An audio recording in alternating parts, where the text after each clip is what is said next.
men's side, it's like half the divisions are rematches. Adesanya, longtime champion, KO'd 5th round. Glover Teixeira, KO'd 5th round.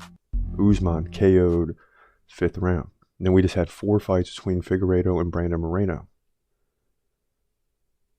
So you got longtime champions. See, in this situation with Adesanya and Usman, they're probably, you can make the case there should be a rematch.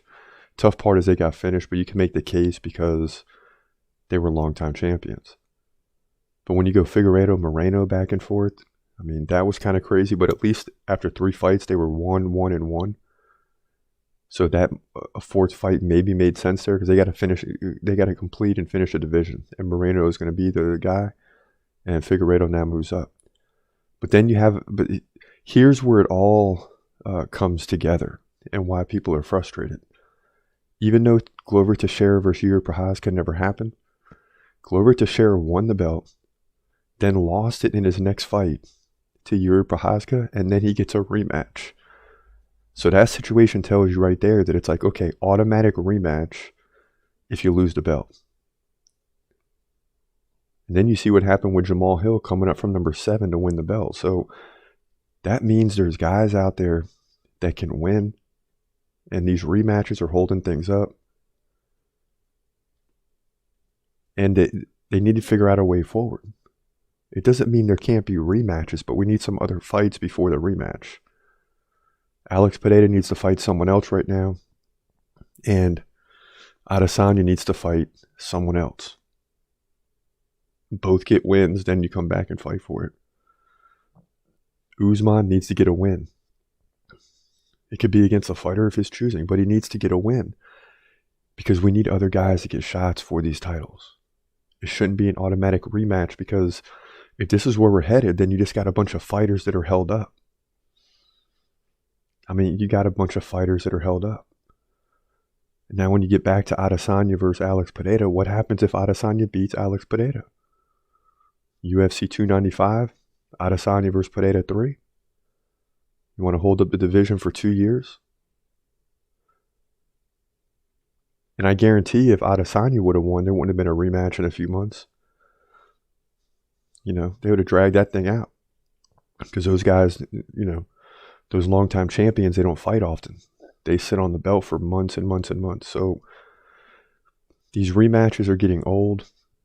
It's not that they can't happen. If Colby Covington keeps winning and Usman were to keep winning and they want to have a trilogy, fine. Fine. But we got to get some real competition to make those rematches and trilogies happen. It can't be Colby Covington fighting a number 5 or 6 Tyron Woodley and then fighting a number 5 or 6 whoever. It needs to be some real wins to set up these rematches. And I'm not mad that Adesanya and Usman get rematches. Again, they're longtime champions. You can make the case. But Glover Teixeira getting a rematch, Figueiredo and Moreno getting immediate rematches 3 times. It's all a little too much. Especially when you're a fan like I am of Khamzat Chimaev, Shavkat Rakhmonov. Okay? We can name about 20 people right now that are just being held up. Raul Rosas Jr. said just yesterday, I believe, that he wants to be a 3-belt champion. Well, so did Khamzat Chimaev. And what happens is when you get to the top, they just slow you down. I mean, Raul Rosas Jr. could climb like Sean O'Malley and then get to the top, and then they're going to bring in some Henry Cejudo off the street, and now you're on hold. And then what if Aljamain Sterling wins? You think Aljamain Sterling's getting a rematch? No. No. So you have all these things at play right now, and it will just drive you crazy in terms of where it's headed. So before we get any further, let's get into the Adesanya or Pereira versus Adesanya 2. And then we'll come back and look at the co-main event, at least for right now, which is going to be ridiculous as well. In the middleweight division at UFC 287 for the middleweight division title, we got another rematch here between Alex Perieira, 7-1, the Brazilian, taking on the Nigerian former champ, Israel Adesanya. He's 23-2. Both guys 6'4". Adesanya's got a 1-inch reach advantage, pretty much even. He's a switch stance fighter. Pereira, we know, stands right-handed. Now, more activity from Pereira, 5.2 significant strikes per minute to about 4 per minute for Israel Adesanya. So that's, over the course of 25 minutes, that's 25 significant strikes, which is why Adesanya has got to pick up the pace in his fight. Takedowns, forget about it from either fighter. They're trying to stand and strike, which is why it's a tough matchup for Adesanya. Both guys got great takedown defense, 73% Pereira, 77% Adesanya. Now, in the last fight, before the finish, Adesanya had a pretty good lead, like 10 or 15 in significant strikes going into round 5. And then Pereira turned it on and got the finish 2:01 into 2 minutes and 1 second into the 5th round. Now, before that, Adesanya was ridiculous. Major winning streak if you look past the Jan Blachowicz loss for the UFC light heavyweight title at the time. I mean, he was beating everyone. Sean Strickland, Jared Cannonier, Robert Whittaker, Marvin Vettori, right? He lost to Blachowicz. Before that, he beat Paulo Costa, Yoel Romero. But he hasn't had a finish since September 26, 2020.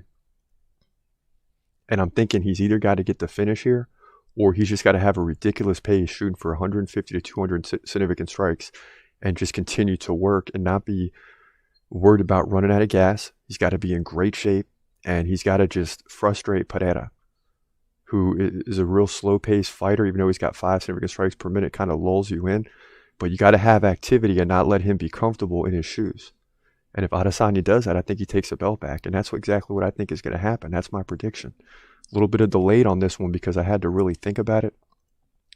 A lot of times we do it on the fly, and we are now, but I really believe Adesanya is going to go in there and find a way. I mean, he's a specialist in this area.